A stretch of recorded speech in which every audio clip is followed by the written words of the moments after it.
We have Chief Ebere Obani, who is the President General of Igbo-speaking community in Lagos. Good morning and welcome to the show. Good morning. And then also here with us is Patrick Kumba, who is a PDP chieftain and former special assistant to the Minister of Works. Good morning and welcome. Thank you for having me. Now, we're expecting another guest who is a public affairs analyst to join us in due course. Hopefully he will catch us during the course of this conversation.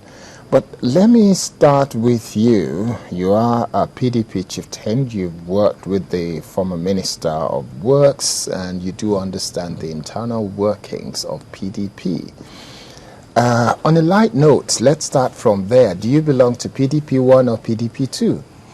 Well, you have only one PDP, and that is where I belong to.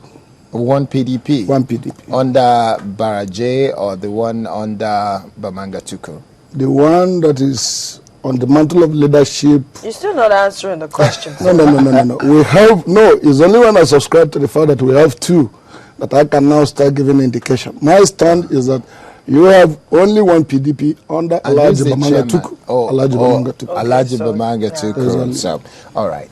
The question that will follow that then is, how did PDP come to a point where there is a splinter group of a faction that has so many governors supporting it, and obviously some of the elder statesmen within the party are also being pointed at as some of the key supporters of this splinter group?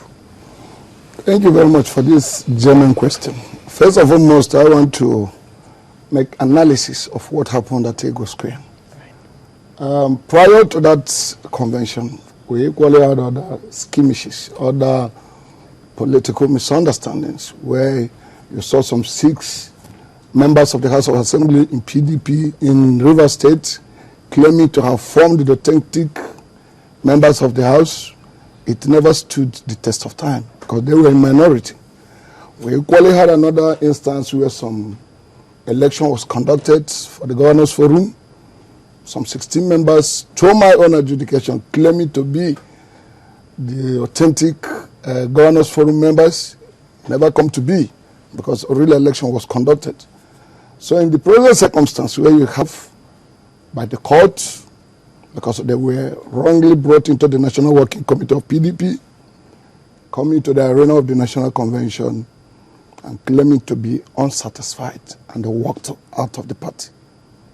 That, to my own adjudication, does not make them new PDP members, because in every organization, for somebody who is conversant with the protocols that forms running an organization, you have board of trustees, you have the national executive members of this PDP we are discussing about.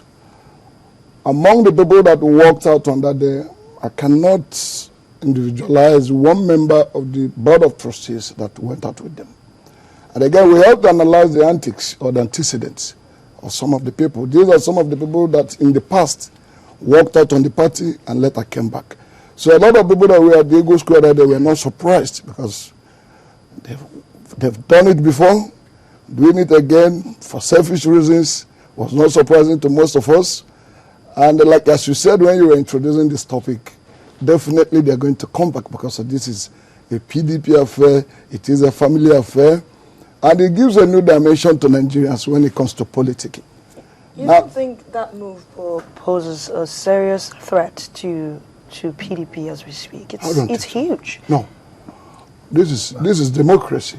But when you have so many governors standing their ground, 6 governors. It's more than 6 now. Yeah. It's more than 6 now. I was in Abuja throughout the course of this week until last night. Okay. And I had a chance of speaking with some of those people. Yes. And speaking with them, they point to the fact that people are aware of 8 now. Yeah. 8 governors, okay. But there are others who are in the wing who are already signifying intention. Quite a lot of them met yesterday, and I saw them at the Transcorp Hilton, and I saw them all coming in, trooping in large numbers, and the meeting with the chieftain of the authentic PDP, if you want to call it that. Okay. But at the end of the day, this has never happened to PDP. It's not the usual.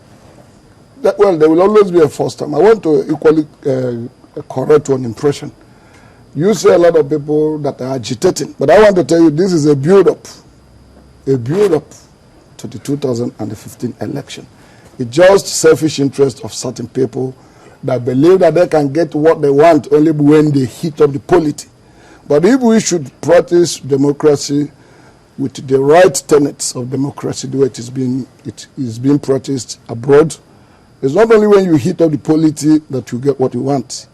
You get what you want based on the input you put into the political party. But in this part of the world, we believe you come there and they show some shenanigan behaviors, and they show that you are tough, you are arrogant, and you will be called to have what you are requesting. That is not a correct way. Do you have any idea of what these people are demanding? Exactly, and that is what the press has failed, because this issue of PDP2 is the make of the press. You see, they are demanding the removal of Alhaji Bamanga Tuku. Is that all? They are demanding, again, that the suspended members of the party, like Right Honorable Rotimi Amechi, be brought back, and a lot of other things that are not constitutional. How does that make all of those demands selfish? How selfish are those demands? Okay, thank you very much. Bamanga Tuku came into office via an election. And in democracy, if you want to remove him out, what I expected them to do at Eagle Square was to lobby their members, and they tried to pull up numbers that will straighten their request, and they vote him out democratically. You can be talking about democracy, and you are talking about putting somebody out without toeing the line of constitution. That is the issue. You can just come up. He came in via an election. If you have certain grievances against him, what I expected most of them to do was to come in there, lobby among their members, bring up their grievances and say, this man has done this, he has done that, he has done the other one, let us vote him up. Then another question is this. They are asking that the president, if you have not heard that, should not contest the 2015 election. It is his constitutional right. All you need to do, if you have a better candidate, bring him into the fold. Let him contest the primary. So you're saying some of the members of PDP, some governors, are saying that they're against the president running for 2015 election. Yes, in-house. Yes. Okay. Right. All right.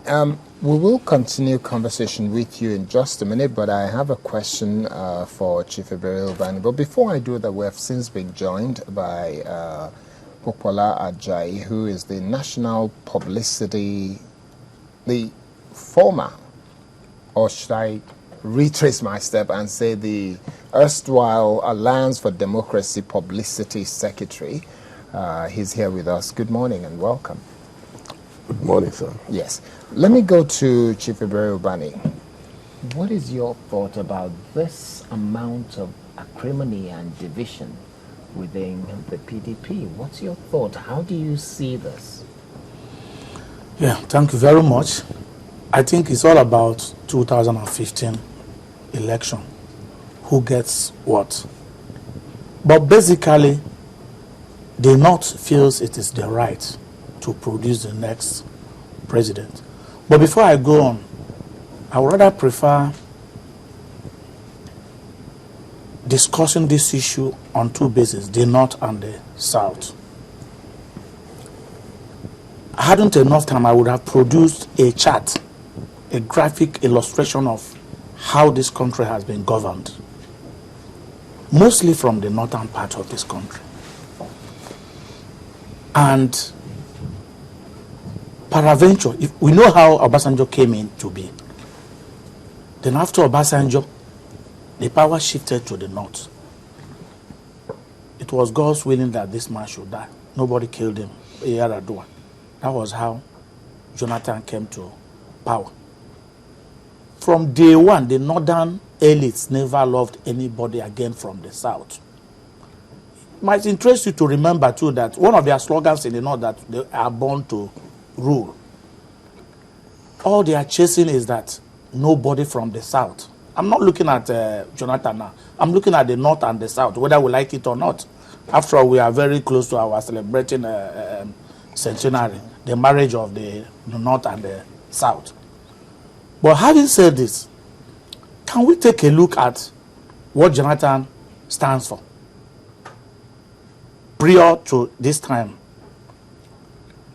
Bamanga Tuku, whom is at the helm of affairs now, they want to remove him, is very loyal to the president. And Amechi is a spoiler working for the governors from the north. These are the pictures, whether we like it or not. They want to use him to speed the presidency, while the north feels that with Bamanga Tuku as the chairman of the party, whatever they need, a way of removing Jonathan will not be easy for them. That is the game they are playing there. But I asked one question. Let me give you one instance now. Look at Lagos State, where all the Nigerians, mention who is who in this country today. Whatever you are, you cannot tell me you don't have any shot at Lagos State. Now, they gave Lagos State 20 local governments, and gave Kano 44 or thereabout. Yet, members of the National Assembly, nobody has ever gone there and said, why must Lagos State, housing most of us here, we are not even indigenous here, why must we continue to live this way in this country? That Lagos State will have 20 local government while Kano has 44. If you add Kano State and one other state, all the local governments make up what we have now in the southeast part of this country. 74. Come up with any good intention of, say, let us face federalism in this country. The northern people will say no to it because it does not favor them. And by the way, who are those ruling this country? The vice president is from the north. The central bank governor is from the north. The inspector general of police is from the north. The group managing director of the NNPC is from the north. The Senate president is from the north. Tambowala speaker is from the north. And go further. See all that the little the government of Jonathan has achieved. All is based on the northern part of this country, denying us what we collectively owe as a people.